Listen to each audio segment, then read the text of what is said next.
I'm happy to see so many faces, many of you familiar, others new, as we celebrate the opening of the academic year at the Faculty of Arts.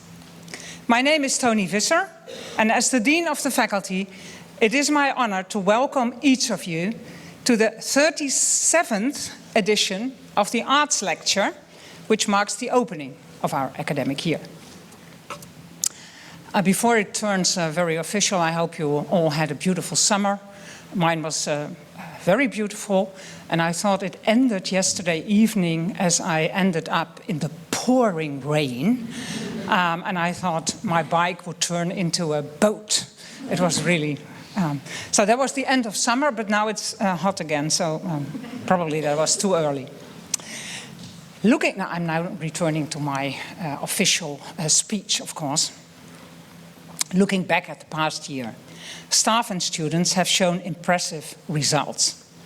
At the university's opening, the university's opening of the academic year, Quinten Janssen verbally showed why he was elected GAF 100 student of 2024. And our newly appointed Aletta Jacobs Professor Bettina Reitz-Jose gave a beautiful speech on what we can learn from the representation of material culture in antiquity. The audience fully understood why she was once elected Teacher of the Year.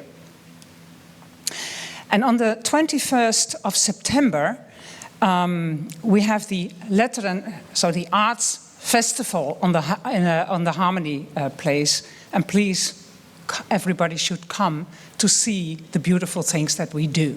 May Quinten and Bettina exemplarily stand for the quality and joy of our teaching and research. The faculty has faced numerous challenges and societal changes that affect us, both as individuals and as academics.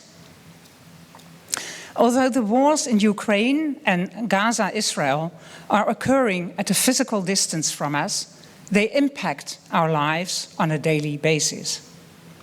Many of us have relatives and friends in the conflict zones, which understandably brings about significant worry and grief. Many of our staff members and students are actively involved in the dialogue about these conflicts, and for several weeks in front of the Harmony building, there was a tent camp protesting the war in Gaza.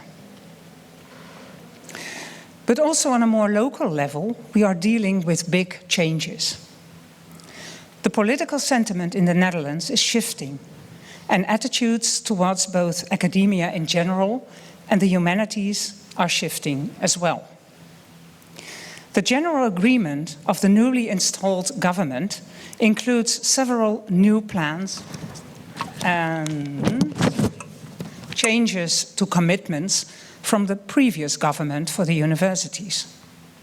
The repercussions also for our university and faculty are enormous. We are facing major financial cuts, which we all have to tackle head-on collectively. Together with other faculties and through domain councils, as well as the universities of the Netherlands, a lobby is taking place to ensure that the proposed cuts do not endanger the primary processes of teaching and research. I myself am involved in the lobby through my work as chair of the Council of Deans in Arts and Humanities and the Social Sciences and Humanities Council. In this way, we are externally making all possible efforts to safeguard our expertise and the quality of research and teaching in our faculty. And those of you who were present at the opening of the university's academic year also heard the speech by our president, Jouke de Vries, protesting against the budget cuts. And I think he did it in a terrific way. However, it is clear that budget cuts are imminent, and the proposed law internationalization in balance will have an impact. Therefore, it is crucial for us as a faculty to be flexible and resilient in the face of external changes. In the coming year, we will concentrate on implementing significant educational reforms to secure our position in the future and for the future.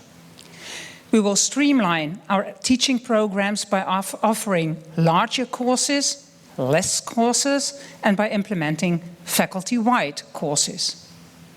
The preparation for this process is already in full swing. I am convinced, and I really am convinced, that we can strengthen our faculty by collaborating and maintaining open dialogue with one another.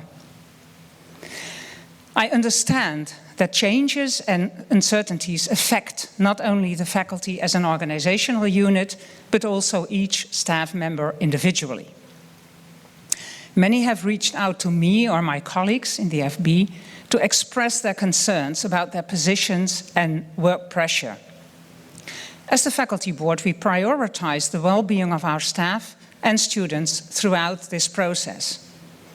Therefore, in all proposed changes, reducing workload for staff and study pressure for students is a significant consideration.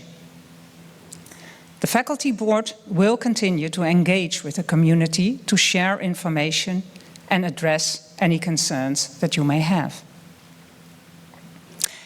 And societal and political changes consistently emphasize the essential role of the humanities. Although politicians and the general public sometimes seem to think that we will even be there if they do not pay for us. But society needs our passionate and knowledgeable researchers and our students whom we are educating to become thoughtful citizens, to help navigate and make sense of the complex challenges facing our world.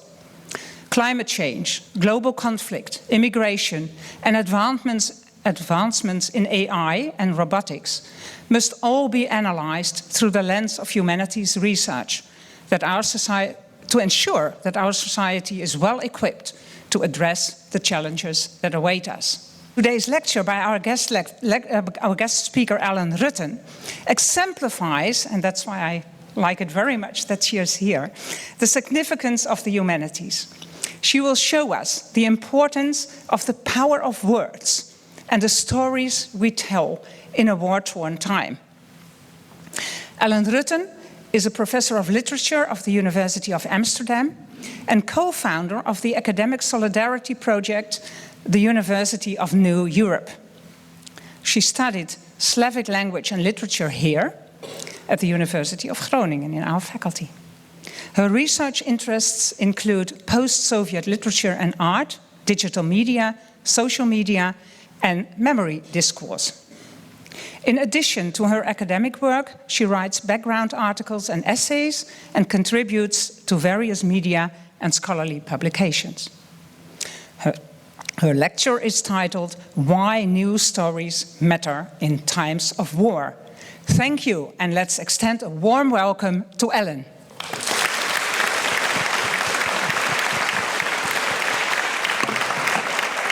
Central to my first meeting with Russian literature and Russian storytelling was a vagina the size of a full-fledged universe. This meeting took place on a summer afternoon in 1993, when I interrupted the weekly bike ride to my piano lesson in the small southern Dutch town of Gennep for a visit to the town's modest public library. My then 17-year-old self wanted to see if, contrary to the yet smaller bibliotheek of my native village, this library had enough Russian novels on offer for a good summer read selection. And I wanted to explore their Russian collection for a reason. I was preparing for an exchange year abroad and had, more or less by chance, been coupled to a host family in Novorossiysk, a Russian city on the Black Sea coast. Now, from what I recall, the Gennep collection of Russian titles was not vast, but the library had some relevant works. And my reader's heart jumped when, among the selected books, I saw a novel called Een schoonheid uit Moskou, A Beauty from Moscow. According to the cover text, this story, by the writer Viktor Yerafeev, traced the life of a young girl, I'm citing the cover text, who comes to Moscow from a small town and dazzles the city with her charm.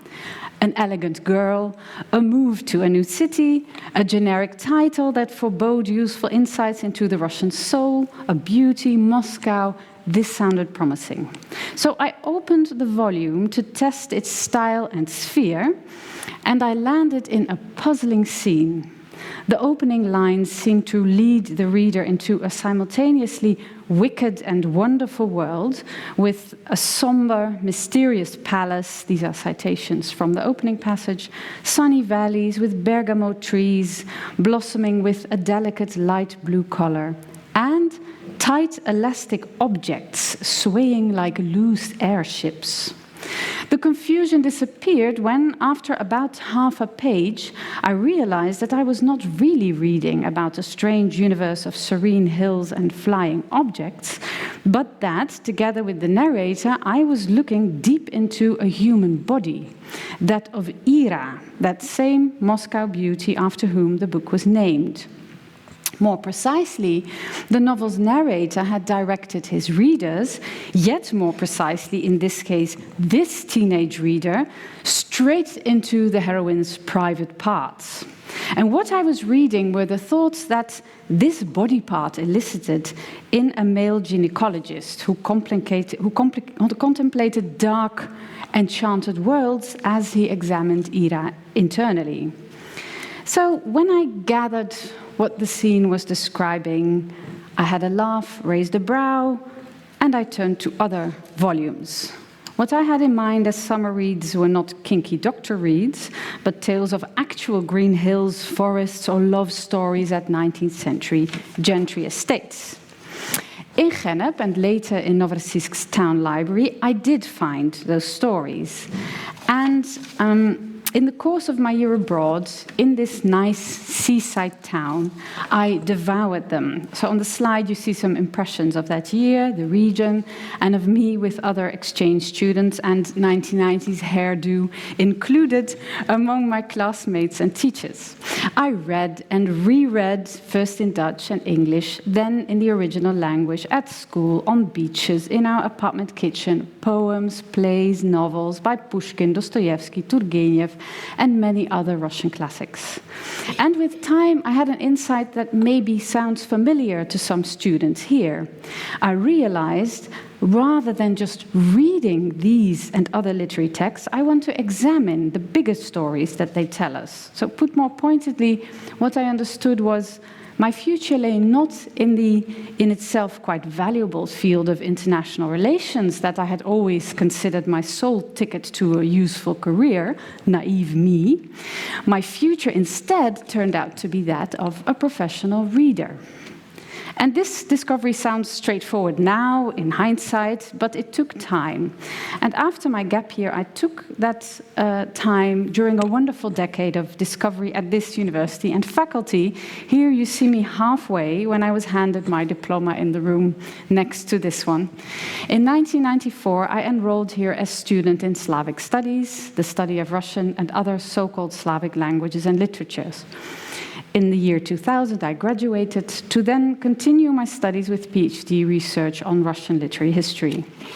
And in the context of that research, I would also eventually return to and come to appreciate the tale of Ira.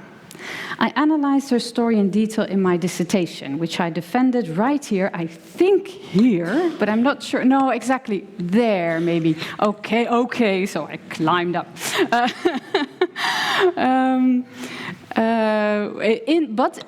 This university's beautiful Aula hall. In the defense, I even made some juicy references to the novel's more explicit scenes, and I then saw those moments as highlights of the ceremony. Today, I return to Ira's story in this same room once more, and I, of course, do so with much pleasure. My teenage self would have goggled her eyes at the thought of ever standing here for such an honorable occasion. I do return to the Moscow beauty with less carefree smiles now, though, and I will explain why I say that soon.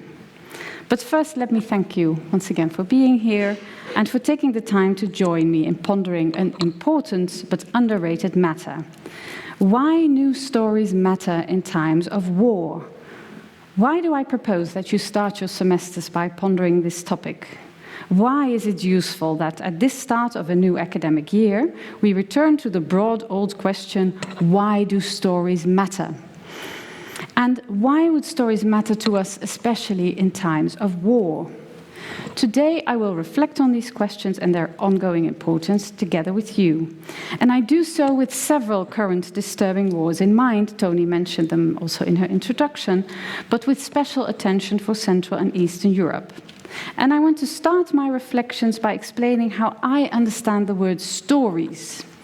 In this lecture, I mainly discuss prose and poetry, but so the types of storytelling practices that I studied here, and that some see as particularly pure forms of storytelling or as particularly powerful expression tools in Central and Eastern Europe. But when I say that stories matter, I'm not thinking exclusively of literature with a capital L. So if you are no literature lover, but you enjoy the stories that good Netflix series, paintings, or fashion items tell us, for example, this sweater with image of a popular Ukrainian war meme is a case in point. If that's something that interests you more than literary writing, please keep in mind when I speak of stories in times of war, I'm also thinking of the story that this sweatshirt tells, for instance. So what I have in mind today are stories in the broadest possible sense, including films, songs, memes, philosophical essays, news reports, and other storytelling practices that are no less important than literary texts. So, stories and war. Two big words, one of which, to make matters worse, is hard-boiled political. And some critical listeners here might say, so why connect the two? Why conflate the inherently apolitical, timeless domain of language and the stories that we tell with words with the trivialities of everyday politics? I think this question is pressing, especially now that some people worry that student protests unnecessarily politicize universities. In truth, however, politics is part and parcel of all academic studies, including studies in the arts, from history to Frisian studies. So to understand how formative politics and wars are to many study programs, I want to share an example from my own domain of expertise, that of Slavic languages and cultures. One cannot study this domain without examining Russification, a politics of cultural assimilation that violently imposes the Russian language and Russian cultural traditions on non-Russians across Central and Eastern Europe and Eurasia. A clear example of this Russification politics we saw recently in the Ukrainian city of Mariupol. Here, Russian troops first bombarded the city theater, pictured here before and on a smaller photo after the shelling, including hundreds of civilians who were taking shelter there, to then mask the ruins with life-sized portraits of Russian writers. In the heart of occupied Mariupol, massive images of Tolstoy, Pushkin, and other classics today clearly tell passers-by, Russia rules here now. And this is not the first politicized use of Russia's best-known writers, the same writers for whose wonderful stories I fell in school and on the beach in Novorossiysk. In the Soviet years, party ideologists were fishing in those stories for plots or citations that, in retrospect, could rank as pleas for communism. And they then put the selected texts into obligatory school readings. In Soviet-era school reading lists, writings by these authors about poor people morphed into downright calls against Western capitalism. And love stories became proof that peasants and laborers should unite. Meanwhile, the same writers of literary stories and poems were, and are, hailed as ideological heroes on stamps, coins, and, as you see here, celebratory porcelain. So keeping politics out of the door is simply no option for scholars of Slavic and other literary histories. My question today is, however, not do stories and wars interconnect, but how do they interrelate to one another, and why does that connection matter? In what follows, I compare three possible answers to this question. For the first answer, I turn to Marije Michel, this faculty's newly appointed professor of second language acquisition, also with us here today. In her inaugural speech earlier this year, Marije explained that languages are expressions of identity and that different languages express different social identities. A famous example from Slavic languages is the word bear for this animal, which plays a key role in Russian fairy tales, and as regional symbol on local coats of arms. The Russian language has not one, but 5 words, and all avoid directly naming this, in the vast forests of historical Northern Europe, ubiquitous and highly dangerous animal directly. So all these words sort of go around it. Medved, honey eater, is its most commonly used name, literally honey eater. So as this little story on bears demonstrates, by studying words, we study their cultural histories, and we thus create a multi-layered outlook on the world and our place in it. In her speech, Marije underscored the importance of developing this multi-layered outlook through language studies. And she called this aim the, I'm citing her, European ideal, and explained that this ideal stands for celebrating, another citation, the beauty of different perspectives that help us to understand our own position by shaping and sharpening our views. The same ideal also thrives outside Europe, I think, but what matters is stories play an important role in obtaining this layered perspective on life. In Novorossiysk, to return to my own love for literary stories, each Russian novel or poem that I read helped me solidify my grasp on the city, school, my host family, and their jokes, even if my reading also led to blunders, as when I excused myself with a friend for missing a party with a Pushkin citation that in English would translate as, "May my absence not dismay thee." So sometimes it went wrong. War or no war, literary texts are always useful tools to unlock different local communities. Not coincidentally, diplomats are often told, read your new country's poets. But storytelling warrants our special care right now. Not only is Europe today facing acute geopolitical tensions, but Dutch governmental policies unduly frame migration as a problem, while at the same time planning the harsh academic budget cuts to which Tony was referring, that put all academic, but also humanities expertise, a hotbed for the study of stories about ourselves and others, that put this expertise under acute threat. In truth, of course, in this time of geopolitical instability, newcomers and their stories about their languages and cultures strengthen rather than destabilize our society. Take Olesia Chromeychuk, director of the Ukrainian Institute London, or journalist and writer Masha Gessen. In recent years, these and other relocated Ukrainian and Russian intellectuals shared valuable lessons on safeguarding democracy and surviving autocracy in influential public talks and writings. Local and international words and stories, in short, help us see the world through multiple lenses. And with war at our doorstep, we need that ability hard today. That is how one could summarize a first answer to the question, how do stories and wars interconnect? 1 down, 2 to go. For a second answer to this question, I once more turn to Slavic studies. Following the full-scale Russian invasion of Ukraine of 2022, this scholarly field has been an object of extensive public debate. Central to this debate is the question, what role can and do literary traditions play in Europe's new continental war? Different experts formulate different replies to this question, but what recurs is a gloomy take on Russian literature, and on Russia's literary canon in particular. In the spring of 2022, Ukrainian historian and gender expert Lyubov Terechova revisited Russian 19th century classics in this essay, and she concluded that their authors, I'm citing her, romanticized wars with their stories of ballrooms, love, and duels. The Ukrainian writer Oksana Zabushko went yet a step further in an essay devoted to the excesses at Bucha, a Ukrainian town where Russian troops exerted mass-scale sexual and military violence in March 2022. Zabushko believed that the massacres were unthinkable without Dostoevsky and other Russian literary classics that rationalize and idealize evil. She concluded it was Russian literature that wove the camouflage net for Russia's tanks and announced that she would stop sharing stages with Russian writers for now.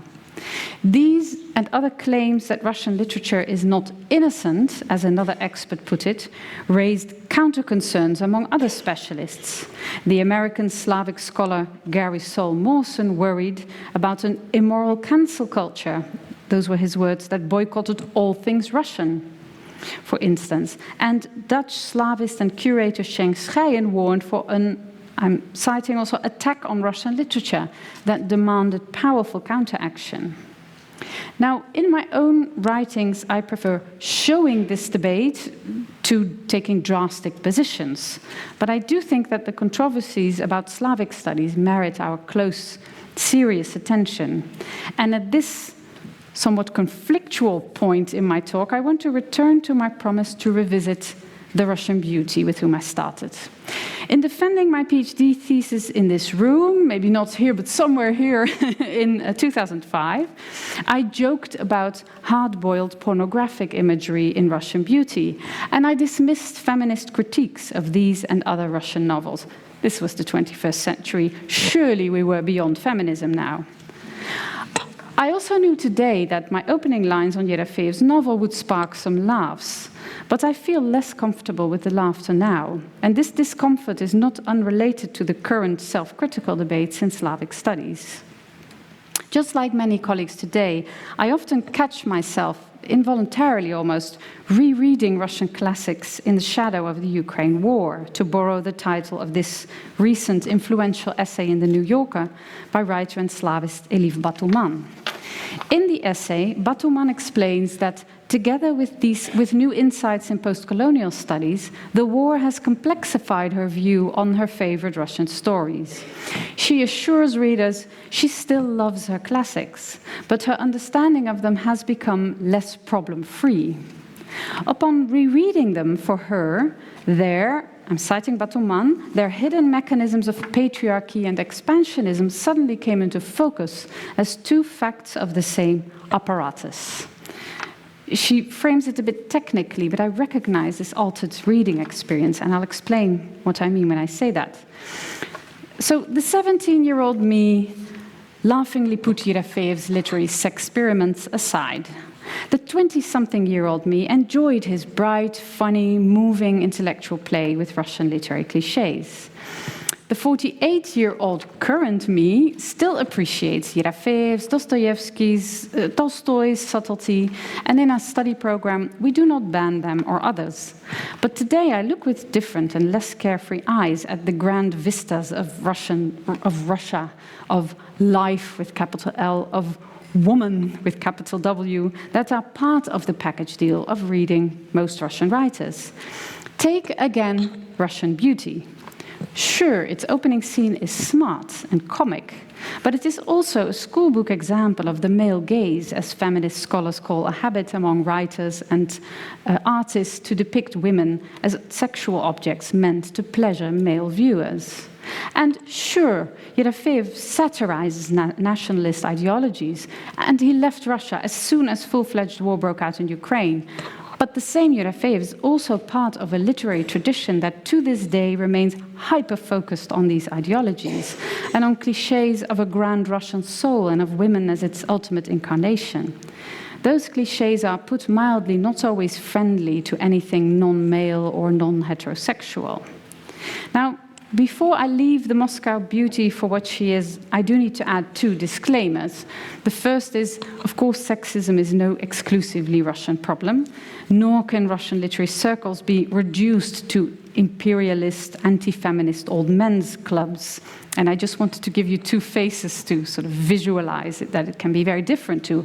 Among several other male, female, or more fluidly gendered examples, internationally renowned Russian poets like Roman Asminkin and Galina Rimbu offer very different takes on gender politics and also biopolitics. So that's my first disclaimer. And the second, I met Yerafeyev twice. First, he mansplained to me in deep drunk states how sexuality and femininity work, and later he visited us in Amsterdam with a decades younger girlfriend who later accused him of sexual exploitation. I always tell students, separate writers, and especially hearsay about writers, from their work, but our live meetings and the broader issue of machoism and hyper-focus on national cliches in Russian literary circles did not help in this case. So now I propose that we leave my own altered feelings towards Russian classics, for which I thank the feminist teachers and students who endured my early self-purported post-feminist years. I propose that we leave that point and that we return to Zabushko.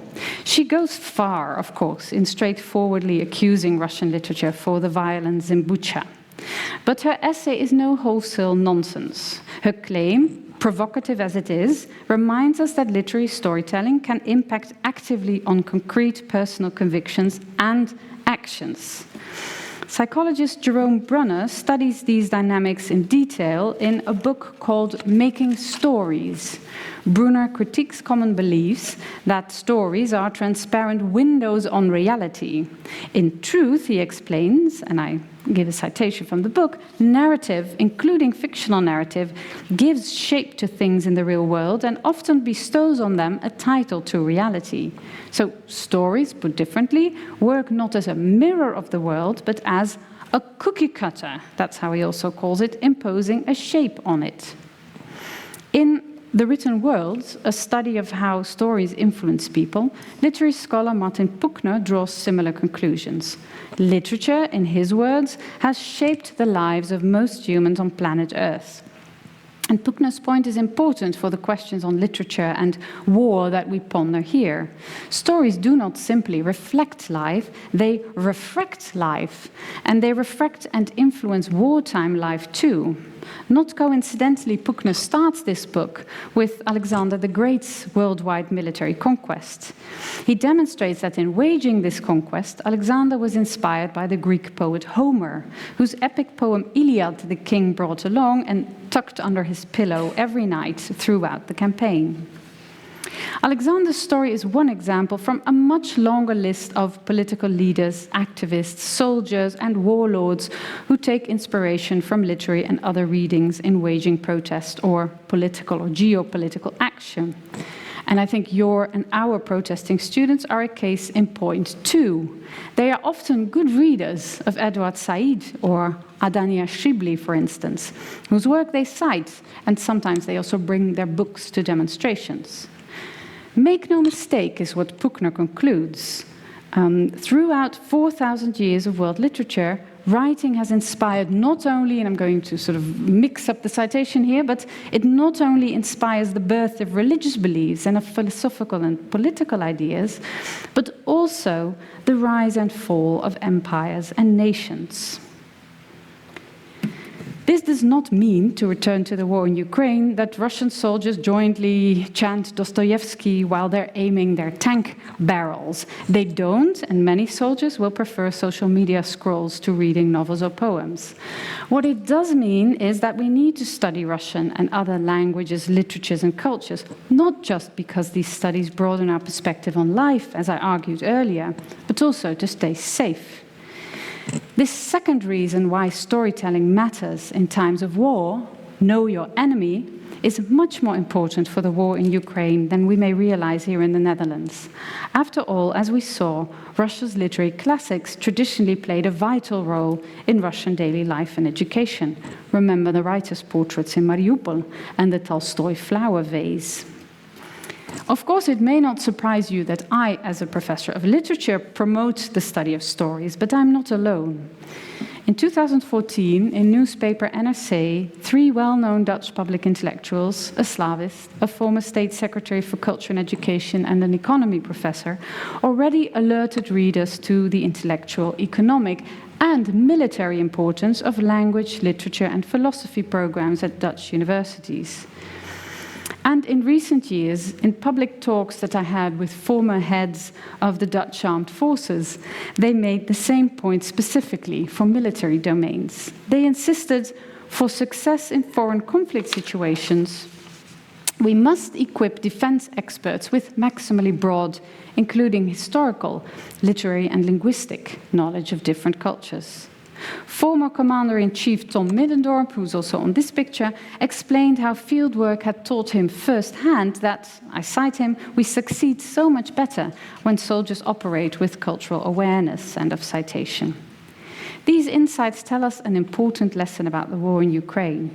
They teach us that to understand and counter the violent Russian attacks, there was a very big attack again today, so to counter these horrible attacks, we must study the attackers in their full width, including the stories and other cultural luggage that Russian soldiers bring with them to the battlefield. So I started by asking, why do stories matter in times of war? As we saw, they matter in at least two ways. One, knowledge of language and stories helps us see the world from more than one angle, and that is fun and important in times of geopolitical tension. Two, stories impact on real-time thinking and action, and it is crucial that we study this process now that Europe is confronted with mass-scale war. Put bluntly, we need optimal cultural and linguistic awareness to win this dangerous battle. I want to end with a third and more comforting reason why stories are important in war times. For this last reason, I want us to jointly read two short fragments by two Ukrainian poets. And we start with verses by Victoria Amelina, and she is the woman whom you have been seeing on the portrait in this photo. In mentioning Amelina, I must put pain before comfort, because at age 37, this writer recently died from injuries following Russian missile attacks, and the photo was taken at her funeral last year. By then, she had already established an international reputation as a poet and literary theorist. I will read an excerpt from Amelina's poem, A Story That Will Not End. Here you see it. These verses almost read, it's fine if you can't see the letters if it's too small, I will read them out loud. These verses almost read as if the author foresaw her passing, but they also offer a subtle literary story about comfort. And I read the English translation. You can read along if you can read it on screen, also in the original. A story that will not end. They targeted my house when winter came. But cracks suddenly appeared in her house, in that house above the sea on the eternal rocks. What's happening to her house? Her neighbors whispered and looked askance. But my house stood unscattered amid the chaos. When they aimed at my trees, the chestnuts, poplars, and especially the cherries, that tree she had brought to the garden for her kids and grown with them, fell and covered her whole world with itself. And my distant city too, with its trees. But none of my trees fell then, they are still green. When they aim at me tomorrow, she will once again put the walls of the house in order and write a story about a woman who lives far away. She will plant a new tree in the center of the garden, as if it were the center of the world, with all its words and wars. And I am standing in the blue field with a smile. It is the same when they aim at you. They don't know what they are dealing with me, with my story about you that never passes. And that means they also deal with her stone house on the eternal rocks, with a tree that does not die and becomes the earth, with a story that will not end, with all of us, with that my sister which never passes. Of course, it would be better if I was discussing this poem merely because it is so good, and not with a tragic death in mind. No need to romanticize that death. But it is hard to read these lines without thinking of Amelina's personal fate, especially because she is one of many writers and artists who was silenced, banned, or, as in this case, killed by Russian authorities. This practice was widespread in the Soviet era, and it is recurring today, as Russian authorities are, and I cite Dutch-Ukrainian writer and journalist Lisa Veda, looking for stories to control, for writers and journalists to immobilize. The nation is tracking down artists to eliminate so that no work can be produced. This historical practice of deliberately destroying storytellers is chilling, put mildly, but it also says a lot about the power that stories have. And this brings me to the more comforting point with which I want to conclude. For this last point, I turn to Ukrainian-American poet Ilya Kaminsky. Just like Amelina, Kaminsky turns the sadness of war into powerful and uplifting stories, such as this one, written in English in spring 2022. I ask that I do not die. But if I do, I want an open coffin. I am an American poet and therefore open for business.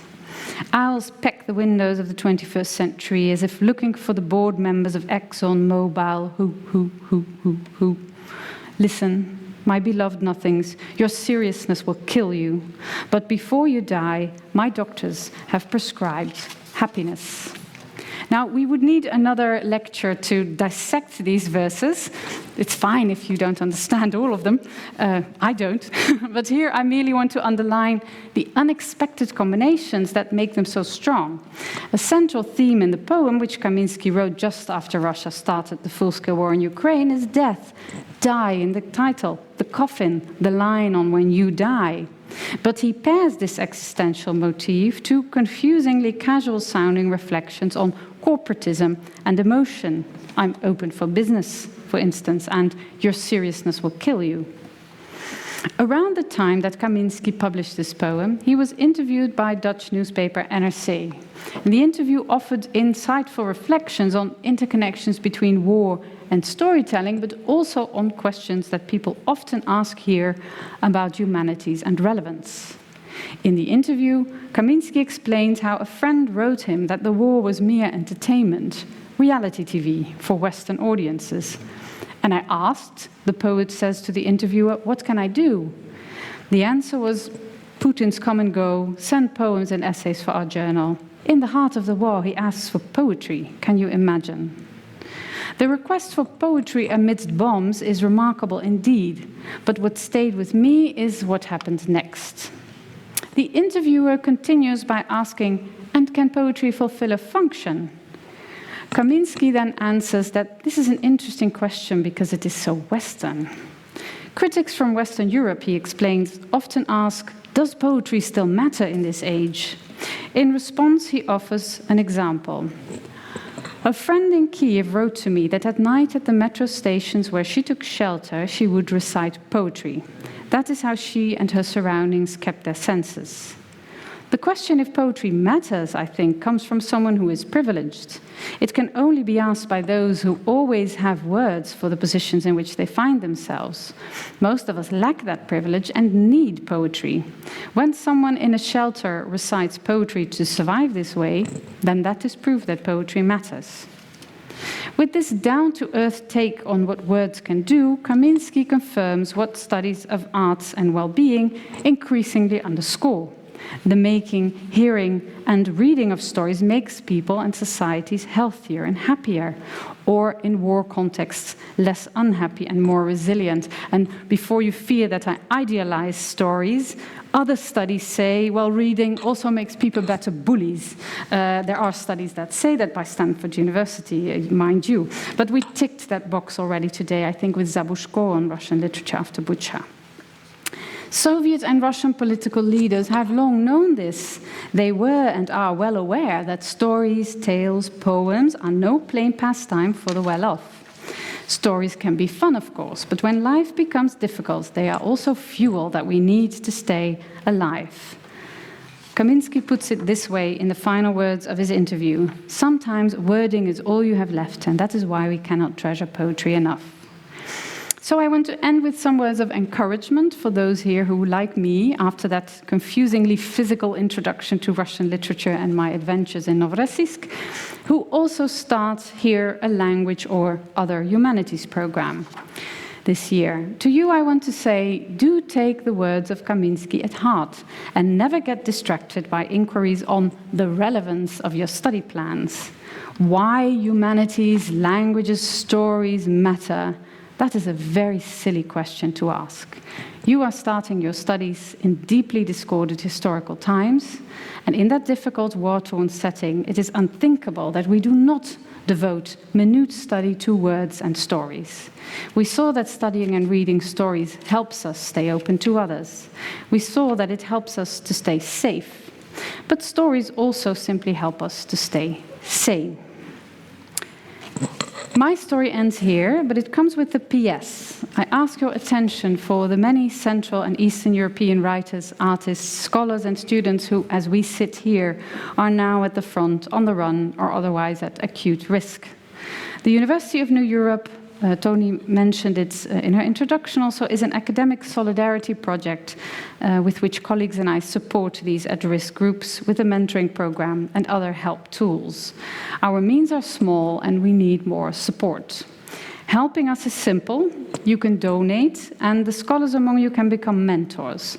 Just write "I want to help," these 4 words, or otherwise reach out via the mail address on this website. So all you really need to do is send us a mail with 2 or 4 words, that's all. Thank you so much for your time.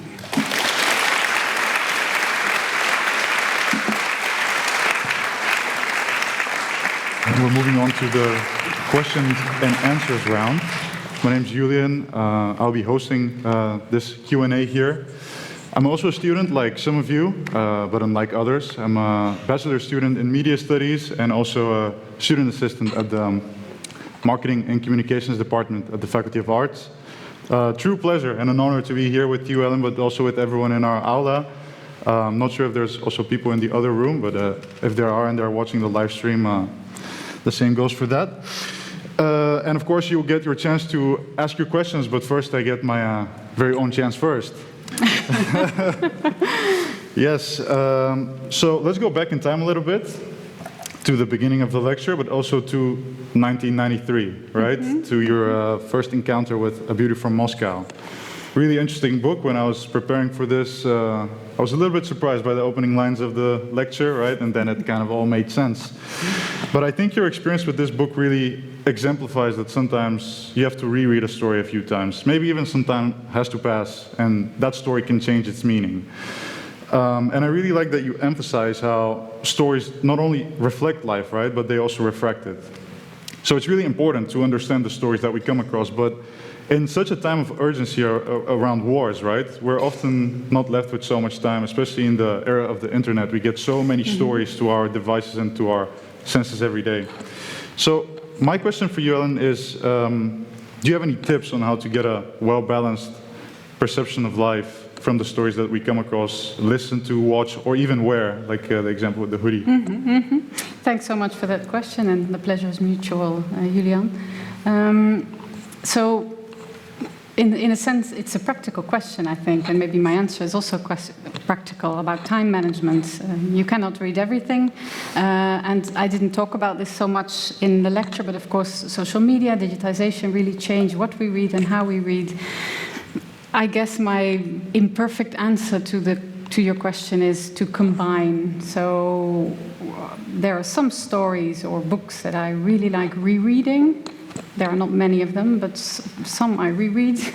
But there are also, for instance, Facebook accounts by Russian writers. Facebook is very actively used by many Russophone, also Ukrainian,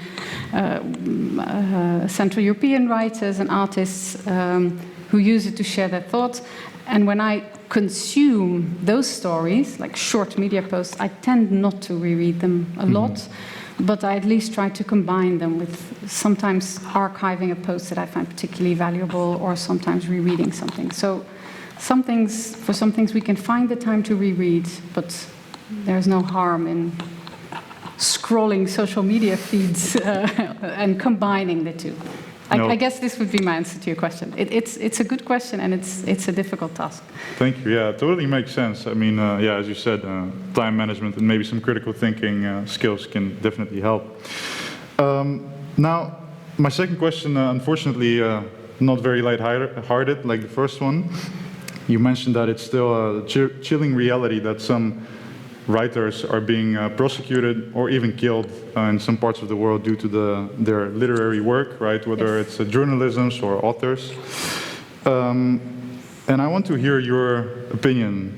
What makes a story so powerful that its author is deemed a threat to a nation, a regime, or even the outcome of a war? I used to always show students a short video clip where a Russian writer called Zakhar Prilepin actually said that this is not the case anymore. So he would say, well, Stalin still read manuscripts and wrote in the margins of Platonov, a well-known writer, svoloch, which means, I don't know how to translate it into English, what the best word, well, something horrible, something very offensive. So it mattered to him what writers wrote, and writers were put into jail. And then Prilepin said, Putin doesn't care what we read. He just goes, sporting in the mountains, playing tennis. He doesn't care at all, so literature is not important anymore.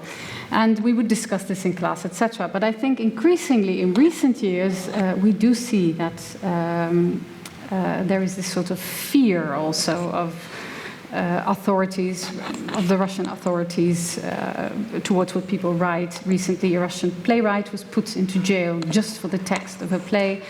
And I guess, so your question is, what makes stories so powerful? Yeah. Or why are they so afraid? Maybe that's the best way to rephrase it.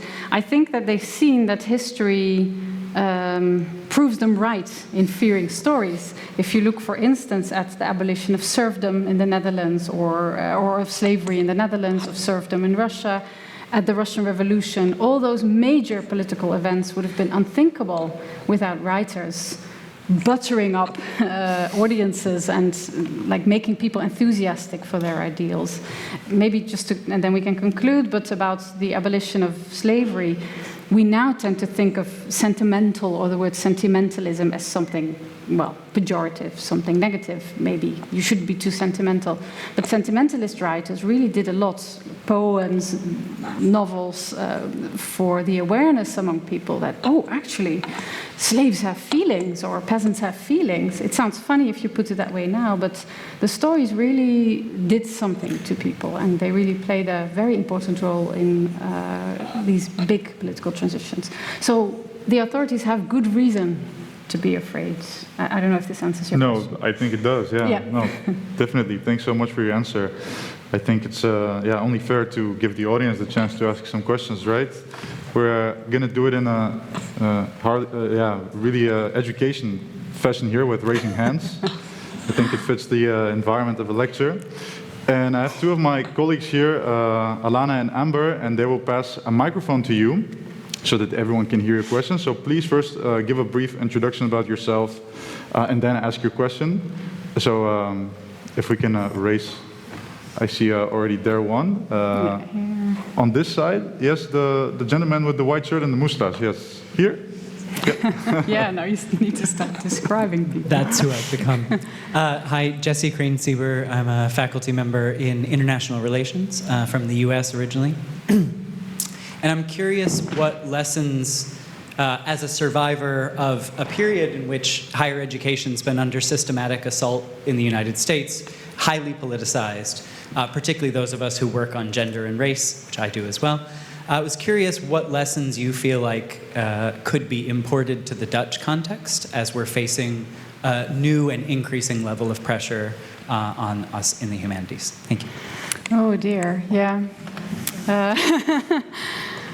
I'm not sure.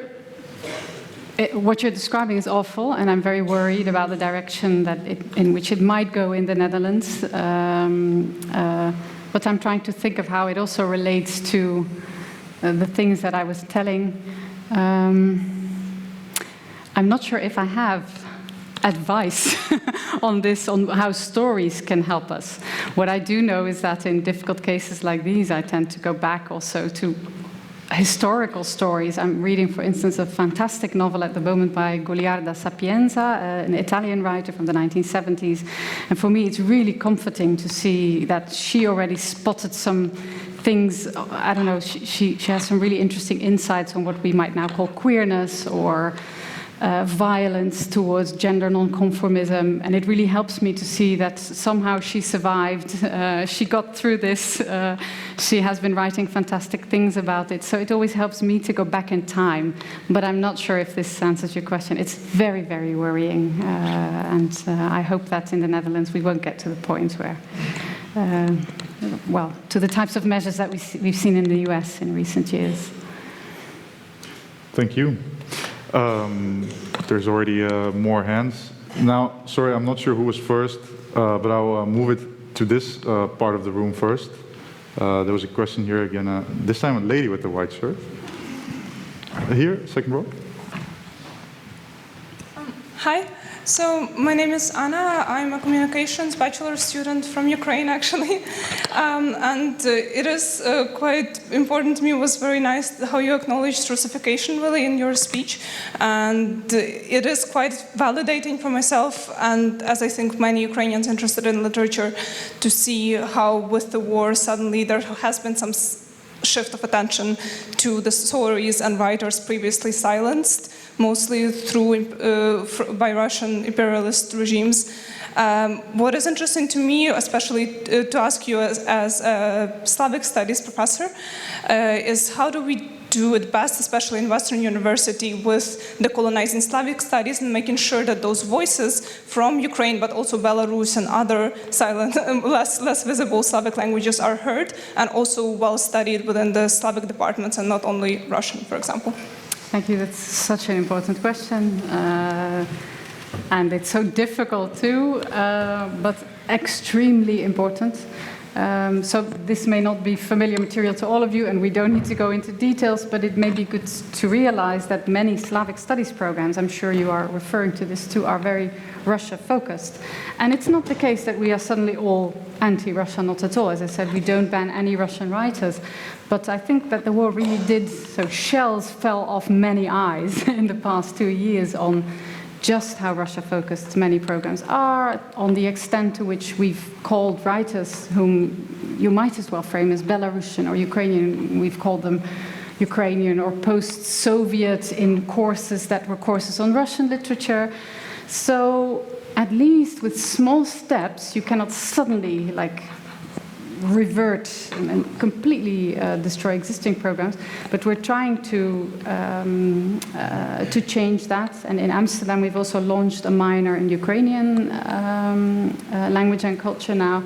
But I especially appreciate that you also mentioned Belarusian literature or language. I'm not sure which term you used, because this is a domain about which I worry particularly. It has been possible with a lot of also pushing from our side to obtain funding for the minor in Ukrainian language and culture, but it's impossible, no matter how hard we want to lobby at this moment to create courses in, for instance, Belarusian language and literature, and I really worry about that, because there is this dictatorial regime in maybe not the heart of Europe, but at the border of Europe, that we don't know. We know so very, very little about it, and our Slavic scholars also know so little about it. So if this lecture is put online later and a politician is watching, please put all your euros on, please invest in knowledge about Belarus. It's extremely worrying. I'm digressing maybe a little bit from your core question, but I think in many programs we see much more awareness, different use of languages. We don't use basket terms so easily anymore to just say Russian and then talk about people with other nationalities. So there's much more awareness, and we're at least trying to change the programs. But I don't think it's sufficient, and it's not going fast enough. Thank you for your question and your answer. This time I was able to see, I think, who was first. It's at the back, gentleman with glasses, yes, and with blue shirt, yes, there we go. Standing up, maybe that's... And maybe while you're grasping the microphone, I had an afterthought on the first question.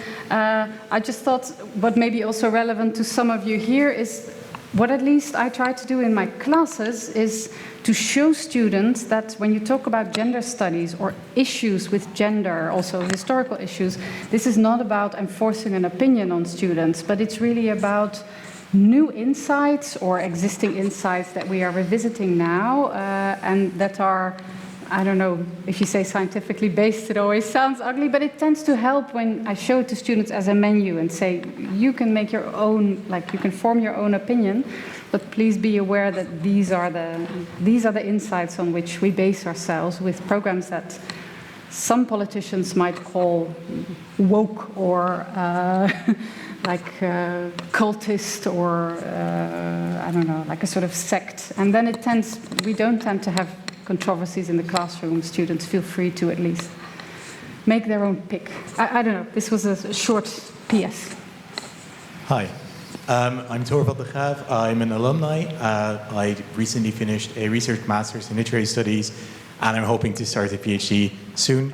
I have a question about specifically, again, the fracturing element of stories, or the, as you said, cookie cutter nature of them. Because I think in your lecture, your example of Russian politicians using these stories as examples of their Russian identity also shows that analysis of the stories in itself is also a sort of cookie cutter thing, or can be a cookie cutter thing. Analyzing a story doesn't necessarily mean that you've grasped the entirety of the story. And that's, I think, a very relevant concern for us as academics. How do you view our academic responsibility in being aware of where we are cutting, or cutting short the stories we're talking about or analyzing? Yeah, thanks. Yeah, so first of all, just not to take undue credit, the term cookie cutter comes literally from Jerome Bruner and the book Making Stories, but it's a helpful metaphor. If I understand you correctly, you're also talking about, for instance, the choices that we make in compiling syllabi, the writers whom we pick. By doing that, we also, well, maybe influence students, or we also maybe color their view on reality. Is this sort of the direction in which you're going? Yeah. Well, I guess especially in master programs, what helps is that these tend to be very interactive programs and interactive classes. So at least I always try to be as, non-intrusive as possible. On the one hand, when you're the teacher, you put a stamp on a course, and it's fun to do that, and it's important. But on the other hand, if you help students co-create syllabi or parts of syllabi, if you take on board the experience of students in our classrooms, which tend to be very international, this might at least temper potential issues with the cookie cutters that we are putting on reality as teachers a little bit. But it's a good question, and if I would think about it longer, I would probably could say more about it. This is just my first answer. It's important, yes. Thank you. Oh. Okay, I think I was also able to see. Do we have, how much time do we have still? Okay, enough time. Okay, I think this time I was here. I'm sorry if I'm not very fair, I'm trying my best. Yeah, third row, yes. I don't know if I should stand, but hi. Thank you so much for the talk. My name is Lisa Golomets. I'm also a Ukrainian student here of the Faculty of Film. I'm doing my master's currently. And I think my question would be more practical. How do young academics would be able to obtain information in an ethical way without directly or indirectly funding the war on the side that we're not fighting for, so to say? And I mean, to go to the point of funding, that's a big step. But if I understand your question correctly, you also ask, how do we make sure that students don't use biased information, for instance, right? Well, at least what we tried to do, as soon as the full-fledged war in Ukraine broke out, it's a much older war, of course, but in 2022 it was really this full-fledged invasion, then I think literally 1 or 2 days later, we saw that students were very keen on, okay, where can we read about this? What should we do? We compiled a list for them, so at least for our own students. This is just about my domain. I mean, you could extract it to other study fields as well. And we try to at least give them a menu of options. I think I mentioned that before in another context too, but a menu of options of where to get your information from that was as broad as possible. We also try to include options that, for instance, I don't particularly appreciate reading, but where at least we try to say, well, this is more propaganda oriented information, but it also tells you a lot about how the propaganda on this war works. And we try to give them a maximally balanced set of sources. And again, just as in the other example that I was mentioning, said, well, it's up to you, of course, to make your own selection from these sources. But was that your question? I think it was more in the direction of financing as well, because I can imagine that universities have a lectures and different fundings, particularly in Islamic studies. So how can we obtain information without financially paying for it to decide what might be? That's a difficult. For the other. Yeah.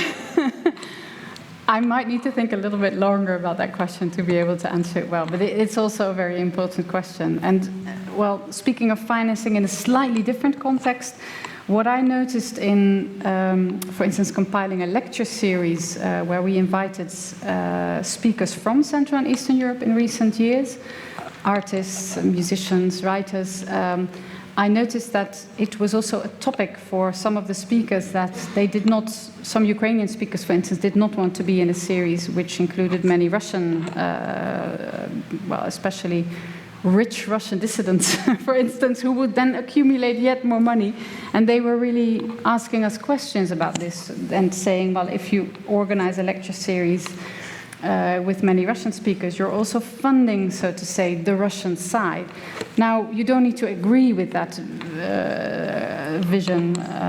You can agree with it or not, but I thought it was an interesting point, and in creating the series, we've at least tried to make sure that the series was very balanced, and that we did not have, as it used to be the case, this series where you have 5 Russian speakers, 1 Ukrainian, 1 Polish, 1 Czech. We really did it very differently and much more,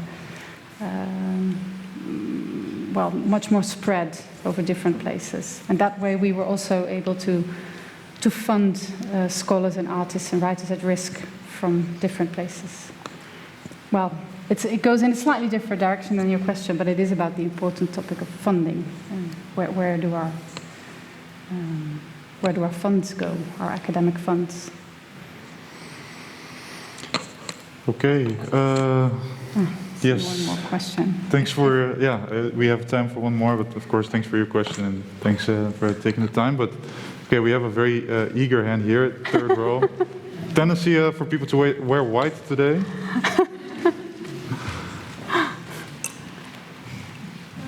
Hi, my name is Vera. I'm just starting my studies of arts, culture, and media. And I'm from Slovakia, and right now there is a very difficult political situation, especially in the arts department. Mm-hmm.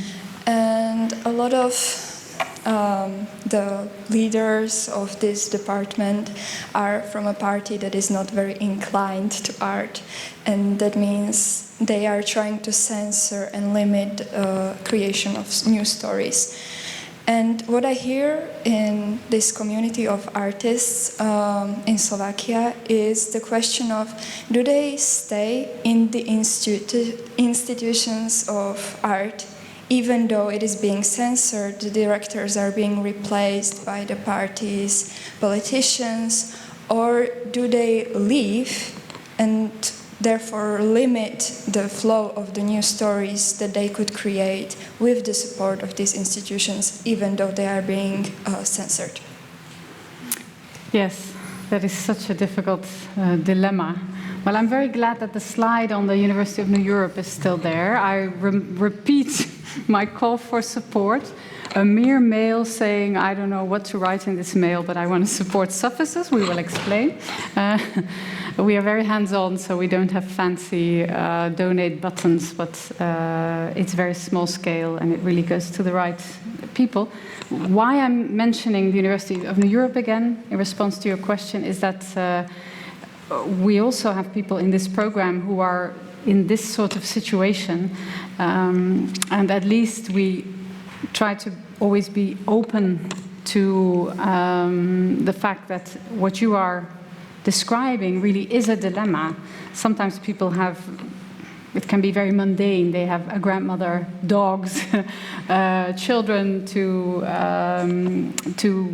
well, they need to earn a living for their family, and they just cannot leave an institution. So we always try to be very mild, in no way trying to suggest that people need to leave institutions. I think people can make very meaningful small interventions when they stay. There are also huge downsides to staying, but I guess my main take on this is it's very important to be mild and to keep in mind that personal circumstances often play a major role in well, the decisions that people take. Another question is, I remember there is this big conference called Nexus on also culture, media, film, which was held, I think, in Izmir last summer. And it was a big question, I remember, for the organizers. Should we also, as an organization, go to Izmir and, in a sense, fund? I think it also goes back to the earlier question about funding, and fund institutions there. And in the end, the Nexus team chose to go to Izmir. I talked to some of the organizers who said it was fantastic that this way we also managed to make an intervention to be meaningful to people there who are in a very difficult position. But again, it also had the downside that some funding went to a regime that the organizers, of course, did not want to fund in a sense. So I guess for me, the key word here is mildness and understanding for personal situations. But it's a very difficult dilemma. Well, thanks for your question, and thanks for all of your questions. Unfortunately, we're out of time. I'm sorry if someone was really eager to ask a question but couldn't. Yeah, that was it. The opening lecture of the new academic year here at the Faculty of Arts. I think we all listened to one very, very insightful lecture. So thank you, Ellen, for coming all the way to Groningen to open our academic year, share insights, but also take the time to listen to our questions and to give answers to them. Thank you, everyone, for attending here in our beautiful Aula. And I wish all of you students and staff a very fun and knowledge-packed academic year ahead. Thank you.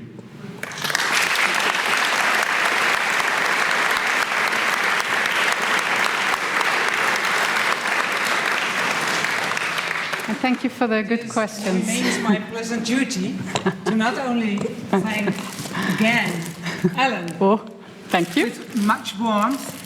And for for showing us that literature is important, which as a literary scholar is very much in the center of my heart, but also showing that big questions, big issues of our time, but also of former times, future times, are not easy to answer. That we need differentiation and mildness, and many dialogues like this. I liked it very much, and I do not have flowers for everybody who asked the question, but I liked very much all the very, very good and urgent questions that the audience asked. And then, of course, Julian, I also want to thank you very much. Pleasant surprise. Thank you. Moderating us. Thank you. Thank you. Good afternoon. Thank you. That was a pleasure and an honor to be here. We saw that it was a pleasure, so that's good. And I think I'm so proud of all the very good students that we have. So you showed it again. We have very, very good students. Thank you very much. And I may invite you to the drinks downstairs. And I think there is much to discuss and to talk about downstairs. Thank you very much for coming.